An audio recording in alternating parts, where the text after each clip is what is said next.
colonia francesa desde 1830 contaba con una importante minoría europea, 1 millón sobre 9 millones de habitantes.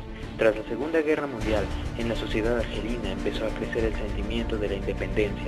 Muchos militares argelinos que habían colaborado en liberar a Francia se vieron frustrados por el trato que la metrópoli daba a los ciudadanos nativos.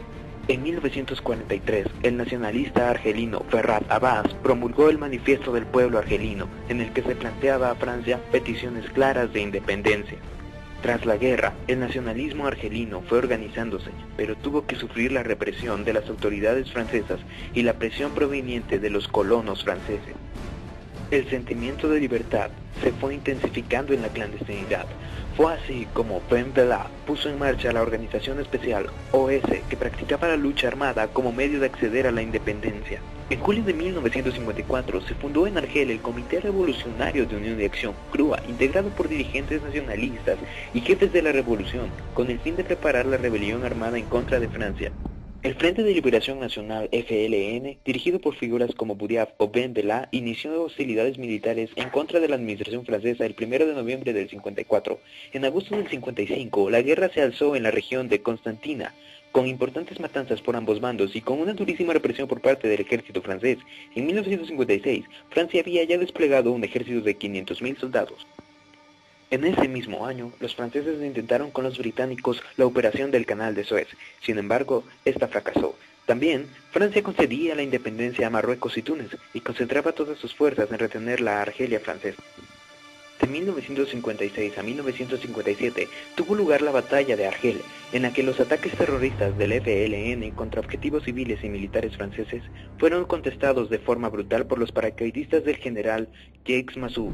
La tortura generalizada y la ejecución sumaría centenares de sospechosos que se convertirían en recursos normales en la acción del ejército francés. En mayo del 58, los colonos franceses atacaron las oficinas del gobierno general en Argel. Con la conveniencia del ejército, reclamaron la vuelta al poder del general de Gaulle. Ante el peligro evidente de un conflicto civil en Francia, el general retornó como primer ministro y en julio visitó a Argel en medio del caos. Sin embargo, de Gaulle, que había llegado al poder como el defensor de la Argelia francesa, va a desencadenar el proceso que llevó rápidamente a la independencia.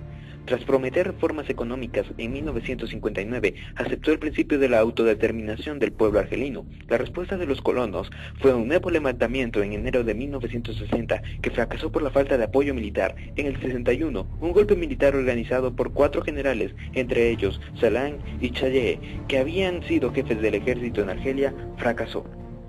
Las negociaciones de paz se iniciaron en mayo de 1961, mientras la oposición de los colonos se organizó en torno a la organización del ejército secreto, que inició una dura campaña terrorista. Finalmente, se firmaron los acuerdos de Evian el 18 de marzo de 1962. Una nueva oleada terrorista del OAS no impidió que en julio se celebrara un referéndum en el que las posturas independentistas vencieron abrumadoramente, con 6 millones de votos a favor de la independencia y solo 16.000 en contra. Argelia proclamó su independencia e ingresó a la ONU el 8 de octubre del 62, siendo Ben Bella el primer presidente de Argelia. La revolución iranío-islámica fue un acontecimiento inédito y sorprendente.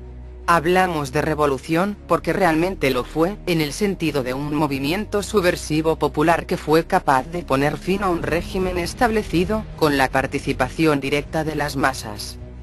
La demanda por la renuncia del Shah sonaba cada vez con más fuerza en las numerosas protestas y manifestaciones que la represión oficial solo alimentó. La oposición a la monarquía se generaba principalmente por el mal manejo de la economía, corrupción, frustración ante el fastuoso estilo de vida de los monarcas, el carácter pro-occidental y secular del gobierno y acusaciones de represión violenta y violaciones de derechos humanos.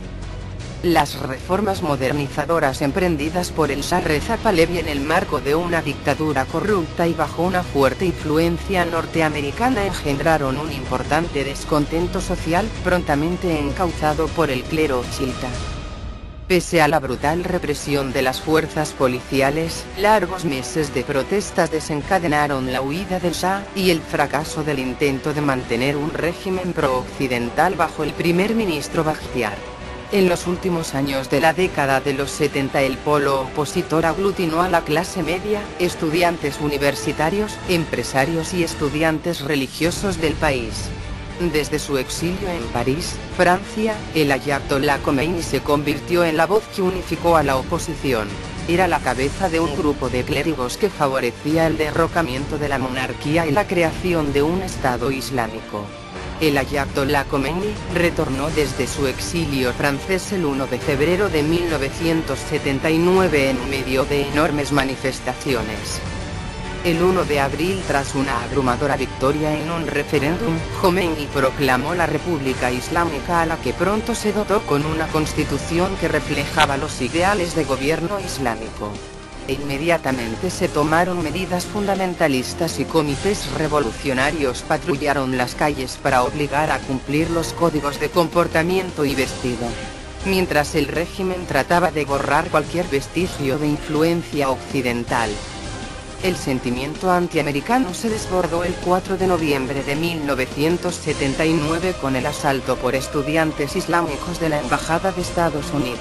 52 súbditos norteamericanos fueron mantenidos como rehenes hasta el 20 de enero de 1981. El nuevo Irán islámico se enfrentaba directamente con las dos superpotencias. Los primeros años del gobierno revolucionario se caracterizaron por la virtual eliminación de toda la oposición política en el marco de una represión brutal. El fin por extenuación de la guerra en 1988 y la muerte de Khomeini en 1989 abrieron una nueva etapa en la historia del Irán islámico. Así el 4 de septiembre de 1970 se verían las luchas representadas por el nuevo gobierno populista, quien como primeras acciones tendría.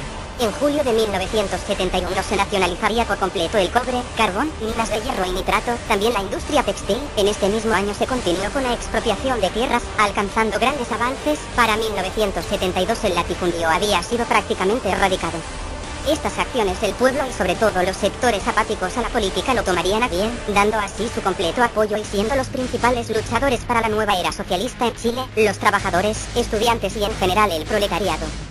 Sin embargo, para contrarrestar estas acciones las corporaciones patronales que estaban solventados por la CIA preparaban ya un golpe y sabían que la única manera de frenar esta ola activista era derrocarla con una dictadura. Su táctica durante un tiempo fue boicotear la economía chilena. Los terratenientes abandonaban las haciendas y saboteaban la producción agrícola.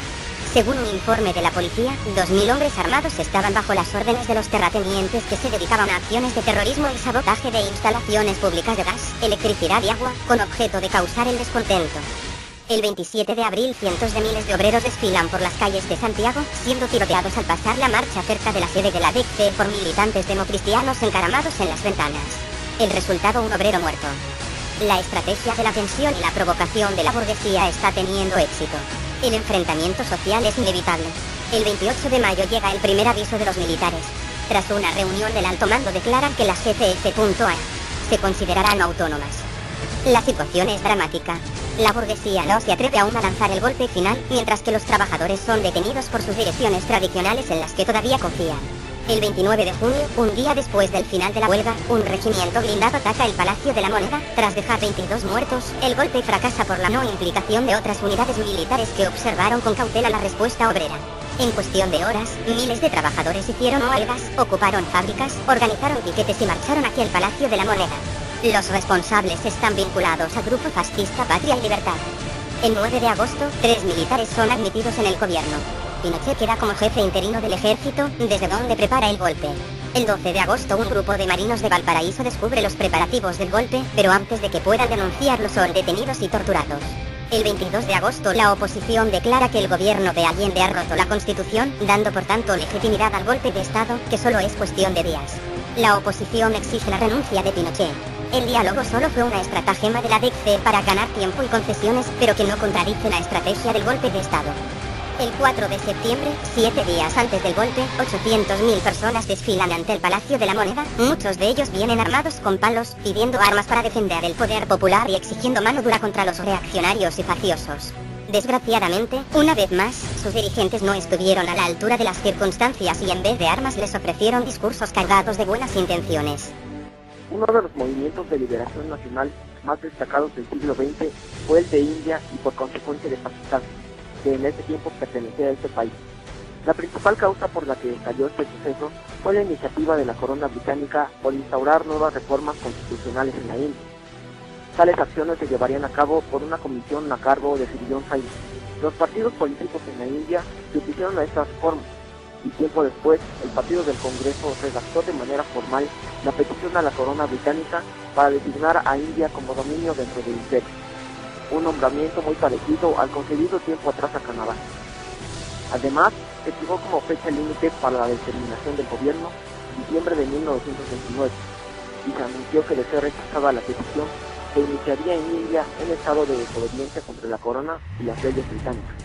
El gobierno británico no tomó a consideración las amenazas de los partidos de India, por lo cual sobrepasó la fecha antes mencionada y ocasionó que en diciembre de 1929 el Partido del Congreso declarara que a partir de ese momento se comenzaría un movimiento de desobediencia contra el gobierno británico con el objetivo de la independencia total de la India. Todo esto bajo el liderazgo de Jawaharlal Nehru. Mahatma Gandhi, un abogado hindú, comenzó uno de sus movimientos más famosos al impulsar la abolición del pago de impuestos. En marzo de 1931 se estableció el Pacto Gandhi-Irwin, en donde el gobierno acordó liberar a todos los prisioneros políticos, a la vez que Gandhi acordó continuar la desobediencia civil y participar en la segunda conferencia, la cual se realizó en Londres en septiembre de 1931. Sin embargo, la conferencia no fue exitosa. Gandhi continuó su campaña de desobediencia civil, la cual se llevó a cabo hasta enero de 1932. El Partido del Congreso y el gobierno se enfrentaron en diferentes conflictos y negociaciones hasta que se logró la ley del gobierno de la India en 1935. Para aquella fecha, la brecha entre el Partido del Congreso y la Liga Musulmana habían llegado a diferencias infranqueables. El 8 de agosto de 1942, la resolución de abandono en India fue emitida en Bombay. Gandhi indicó a los indios a seguir con el movimiento de desobediencia civil, de optar como una nación independiente y de no obedecer las órdenes de los británicos. Los británicos, alarmados por el avance japonés hacia las fronteras de Birmania con la India, respondieron aprisionando a Gandhi impune y con detenciones en masa. Más de 100.000 personas fueron detenidas y diversos manifestantes fueron apaleados de forma pública. El liderazgo del Partido del Congreso fue incomunicado del resto del mundo por casi 3 años. Gandhi se mantuvo 21 días en huelga de hambre, demostrando su voluntad por continuar con la resistencia. Gandhi fue liberado en 1944 debido a su estado de salud y se mantuvo luchando tratando de lograr la liberación de todos los miembros del partido. La guerra había diezmado considerablemente los recursos económicos, políticos y militares del Imperio Británico, pero la resistencia de los indios fue un acto que logró romper la voluntad del gobierno británico. La India había dado demostraciones que después de la guerra la lucha por la independencia se intensificaría. El pueblo y el ejército británico no parecían muy dispuestos a respaldar el régimen de represión en la India, ni en otras colonias, particularmente cuando la Gran Bretaña se había debilitado por la Guerra Mundial. A principios de 1946, todos los detenidos políticos habían sido liberados y los británicos adoptaron una política de negociación con el Partido Nacional del Congreso para la Independencia de la India, la cual se logró el 15 de agosto de 1947. Ese mismo día la India se declaró independiente con grandes celebraciones al grito de Jai Hind, victoria para la India. En el noreste y nordeste de la India se fundó el estado de Pakistán. Prontamente la partición de la India trajo enfrentamientos violentos entre hindúes, musulmanes y sikhs.